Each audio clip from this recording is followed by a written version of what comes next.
Yan na, nagkasakit na naman si Project Relay. Upgrade-itis na naman ang inabot ni Tiyo mo at sinukat na nga ni. Ay nagpalit nga ni pala tayo ng rim kasi nga hindi na kumakagat yung preno doon sa rim. Kasi noon, nung bago-bago pa yung road bike ko is in-sponsor yan ni Kuya ay nirepaint ko. Nilagyan ko ngayon ng grasa yung brake line niya. Ay yun, parang na-absorb nung alloy. Pero di ko alam kung anong kwento nyo. Pero yun talaga, hindi kumakabit na yung brake pad sa kanyang rim. Kaya kahit preno mo na ng nandiyan ka pala sa buwak, pumreno ka na para ang tigil mo na isagasan. Kita mo naman yun. At nako, hala ay palitin na natin yan. At iringani pala ang pinakamatrabahong gawa din yung pagtanggal ng rayos doon sa kanyang rim. At syempre ay mas matrabaho kasi nga design na natin yung ating rim at napakaangas syempre no agawin natin dyan. Syempre bike natin yan, dapat ay gawa natin ng effort ba. Ay kita mo naman yun. Nako, anong hirap ba naman mag-lacing nitong aking bike na ito.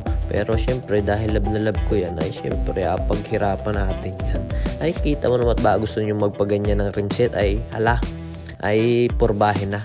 At ayan na, nilagyan na natin dun sa ating bike para naman mai-align na natin. At nako, nakikita ng spatter ng ating pagka wheelset. Kita mo naman yung talagang sisulapid. Abay, ano bagang tawag dyan? Abay, kung ano man ay bahala ka na.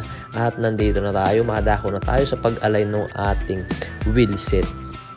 At ayan na, tamang ikot-ikot lang, parang ginawa sa'yo ng jowa mo, pinaikot-ikot, parang mali ata. At ayan na nga, tinisting na natin. Nako, talagang marami-raming a-adjust ito. Ay naga-utsu-utsu pa naman, ay naga-sayad-sayad pa yung gilid abaw. Ay talagang mahirap ang panama ng agawin natin ito. Ay sala, tuloy ang sabi ni Putoy. Matatapos din yan pagdating ng oras. Ay abay, higpitin ng higpitin. Nako, yung palang ganitong klaseng wheelset mga idolo ay nako talagang mahirap mag-adjust ng rayos kasi anytime ay ayan talagang lumuluwag at lumuluwag kasi nga kulang lang 24 lang yung ating rayos tapos ganyan pa yung pagka-set up ay hala at talagang napakaangas niyan pagkatapos. Abangan nyo lang mga idolo. At pagkatapos nga mag-align ay tinakid na natin yung rim tape. O kita mo na yung rim tape ko, luma na rin. Ay nakot, wala ang paggastos ay naubos, nakaka-upgrade. Napagalitan na ni Mrs. at ay rin na. Kita mo't binantayan na ako anong bagal ko raw ay makain na. Ay sakit ay kalaat. Ganiringani ako pag nagagawa ng bike at nako, nalilimutan ang kumain. Ay butil at nalilimutan na may asawa. Abaw naman talaga. Direct kinabit na nga na yung gulong. Ay nako, talagang anong hirap din i-align at nako talaga.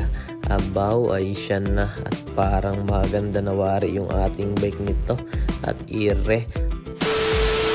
At pagkahangin ko nga na isabay balik agad at sa akin nako, makikita ko na kung ano itsura ng aking Project Relay at talagang umikot na yung napakaangas pag 3 pataas at ere kinabit ko na rin yung cogs. Ayan nga ni pala 1128 na 8 speed lang kaya mga idolo, pero ayan syempre kailangan din nating alagaan yung ating mga bebe kasi may gagamit niyan in the future. Abaw nagay umpa at pagkakabit ko nga ni ay oy kita mo naman at may nagasundo na sa atin yan sa gilid ay ang tagal daw ay makain na nga ni at tingit nangingialam na at ere tingnan montage.